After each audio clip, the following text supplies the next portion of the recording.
what are your earliest memories of? You lived on Main Street in essence. What are your earliest memories?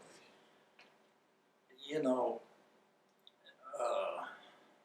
my earliest well, if I go back real early, our home burned when I was 5, and burned most of the bottom part. It was a 2-story and burnt most of the bottom part of it out, so much we couldn't live in it.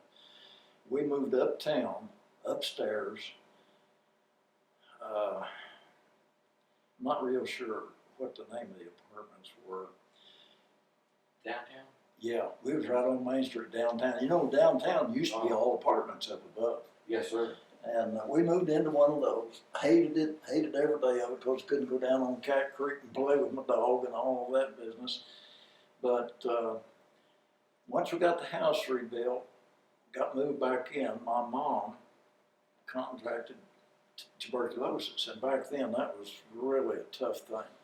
Moved her off to Callahanna to a sanitarium down there. I moved in with my uncle up on the hill in a little old house. My uncle, we went through this the other day and discussed it. My uncle was an assistant cook up there. Him and Porter officer cooked for the military. At that time, it was a full military academy.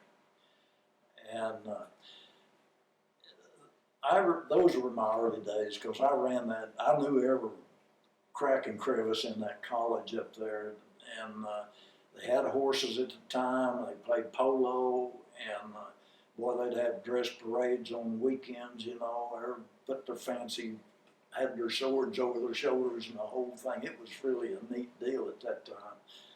And now, the house that your uncle lived in, they've just built new dorms at Rogers State College. I'm sorry to say, on May. Yeah.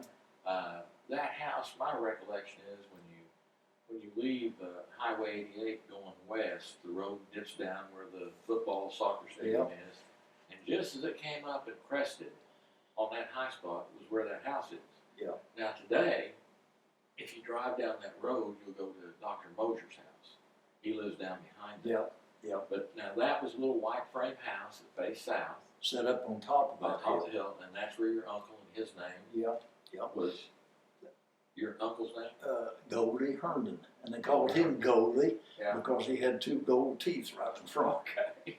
Nicknames are a thing of the past now. Yeah, just about. So as a youth and age 7, 8, 9 at that time? No, I went up there I think when I was 5, because I wasn't going to school at that time. And then there was a fellow named Bunny. There's another nickname, Bunny Trail. I don't know whether you remember Bunny. No, I know. Bunny worked on all the jukeboxes and the slot machines, the pinball machines. Well, now, when our business was located on Cherokee, half a block off Main Street, Bunny Trail was up there where, what was Joe Moore's? Cardinal Landlands? Well, the Cardinal, but his father-in-law. Oh, Bell. Bell, thank you.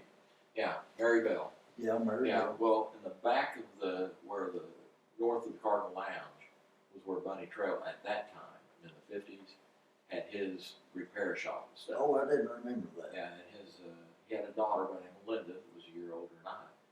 But, and he lived up on Claremore Street, just off Florence. Yeah. Roy Haynes lived up there. Yeah. But at any rate, I interrupted. Well, no, I even learned something there. Bunny had an old 4-door limousine type car, and when I started the school, he'd come up there every morning, pick us up, and take us to school Up at this little house, and he used that picking up cadets, the guys that could come to town. The early he ran sort of the taxi cab. It was a shuttle service, yes, a taxi cab type Bunny thing. Trail. Yeah, and that's how we got to school. He used to bring food up there to them, whatever. The first year guys up there, I say first year, boot camp guys, they were, as we said, they were called rabbits.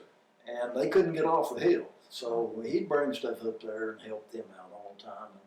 And when they did bring it, those guys got through boot camp and they were over with, they'd march that whole bunch down off that hill. They'd block the street and march them all down off the hill, take them to the Yale Theater, the cadet, one or the other, and And they'd all go to movie. That was their treat, boy, to get off that hill and come down there and go to. But at that time, the military academy is kind of where I grew up in that area, and that was my early days of remembering. And across the street from your uncle's house at that high spot was where, at that time, one of the polo fields or the polo field. Yep, they played polo there all the time. And they had big, I mean, they brought in troops from all over the country and they'd play games maybe for a day or two out